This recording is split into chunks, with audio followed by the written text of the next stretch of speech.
onye bụ Ncha Awele na iru ọma.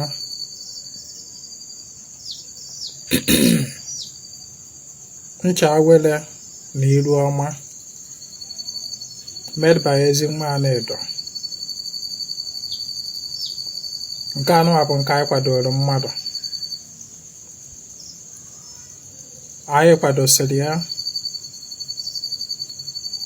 wee na-agụnyezi mmụọ na ya maka na ọ bụ mmụọ bụ ndụ. Abịa n'oyibo akpọ ya fortification. Ihe a bụ the final stage of the ịgọnye mmụọ na ya nya ka anyị nọ na ya, the final stage. Dịka nsi wee kwu, anyị anaghị eme mass production maka ncha. Otu anyị si eme ncha anụ, otu anyị si akwado ya bụ na ị ga-enye anyị afa gị, nye anyị foto gị. Afa gị ahụ ka anyị ga-eji wee gaa through all the process involved na ịkwado ncha. Ma ịkpatasị afịfịa dị iche iche anyị ji were kwado ncha, ọgba afa ahụ ka anyị ga-eji wee jee n'ebe nya bụ afịfịa dị wee gba afịfịa okwu. Gba afịfịa n'ọkwa n'afọ onye dị otu a ka anyị na-akpara nya bụ afịfịa. N'ọkwa n'ife dị otu a ka anyị ga-eji wee mee. Ịghọtago? Afa ahụ ka anyị ga-eji wee gaa through all the process. Ma ịgọnye mmụọ na ya, afa ahụ ka anyị ga-eji wee megide ya. Ihe anụwa the final stage maka ya bụ ịgọnye mmụọ ọnya ka anyị nọ na ya.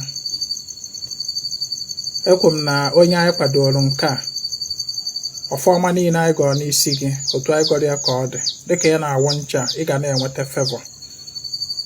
Ihe a bụ ife na-agbachiri gị ụzọ, na-ebutere gị akpọmasị, na-ebutere gị echeta ebebe onye mesịrị mma asị akpọ. Ihe a bụ ife na-ebutere gị ife ndado na nlọ, iri ajọ nni, disappointment and failure. Ihe a bụ ihe na-ebutere gị mkpọbi ụkwụ, one step forward, two step backward. Ife a bụ ife na-eme na obere ego bata gị aka, ma nyawa obere ego agwụhụ ọzọ ama mbatakwa. Ife ahụ na-ebutere gị okwu ego, chronic financial difficulties, financial struggle.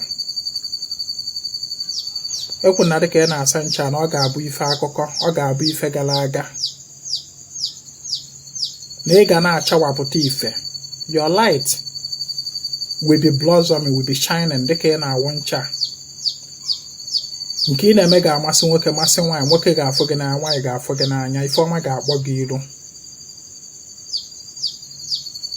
Ajọ ife ọbụla nwoke ma nwaanyị zuru oge anachigara onye ahụ.